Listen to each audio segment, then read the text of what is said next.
Hello बच्चों, let's see this question. The question says, how have pastoralists adapt to the changing times?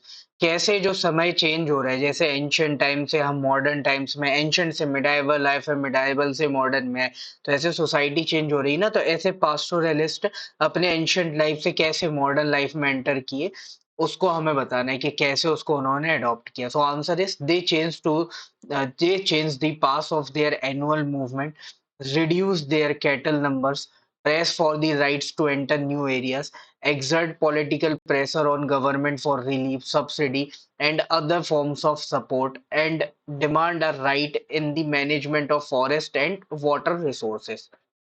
अब इसको example के साथ समझेंगे तो बेटर तरीके से समझ में आएगा.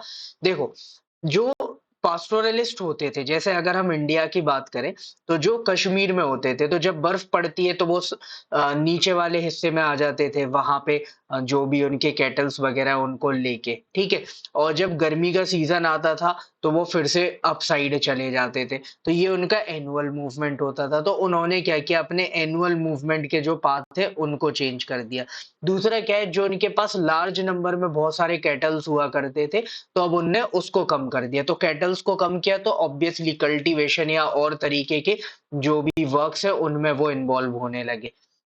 इसके अलावा ब्रिटिशर्स ने जो उन पर रेस्ट्रिक्शंस लगाई कि आप फॉरेस्ट में एंटर नहीं कर सकते हो, या इन पर्टिकुलर कॉलोनीज में एंटर नहीं कर सकते हो, मार्केट एरियाज में एंटर नहीं कर सकते हो, तो अब वो नए एरियाज में एंटर करने के अपने राइट्स के लिए अवेयर हुए, तो वो अपने राइट्स डिमांड करने लगे. दूसरा, जब सरकार बनी, ठीक है, जैसे अगर हम बोले इंडिया के कंटेक्स्ट में बात करें, जब हमारा कॉन्स्टिट्यूशन बना, देश आजाद हुआ, सरकारें बनी, तो वहां पे जो ये पास्टोरलिस्ट कम्युनिटी थी, इन्होंने गवर्नमेंट पर प्रेशर डाला. किस चीज का प्रेशर डाला? कि उनको रिलीफ दिया जाए, उनको सब्सिडी दिया जाए, उनको सपोर्ट दिया जाए. अब ये हमने कैसे किया? तो देखो, जैसे रिलीफ आप ऐसे देख लो कि एजुकेशन में रिजर्वेशन सिस्टम ला दिया, तो वो एक तरीके का रिलीफ हो गया. सब्सिडी कैसे होती है? जैसे आप गैस सिलेंडर खरीदते हो, तो गैस सिलेंडर का नॉर्मल रेट हमने बोला मार्केट में सपोज 1000 रुपीज है.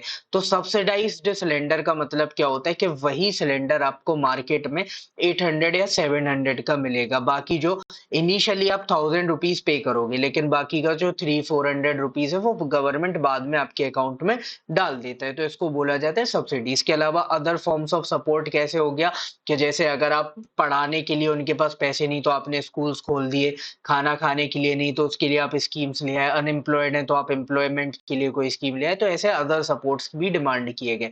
इसके अलावा फॉरेस्ट को वो मैनेज कर सके, उसमें भी इन्होंने अपने राइट्स डिमांड किए, और वाटर रिसोर्सेज के भी जो भी उनके राइट्स हैं उनको डिमांड किया गया. और जैसे जैसे इनको ये चीजें मिलती गई, ये मॉडर्न टाइम्स के साथ एडॉप्ट होते चले गए. So this is your final answer. Hope you understood it well. Best of luck. Thank you.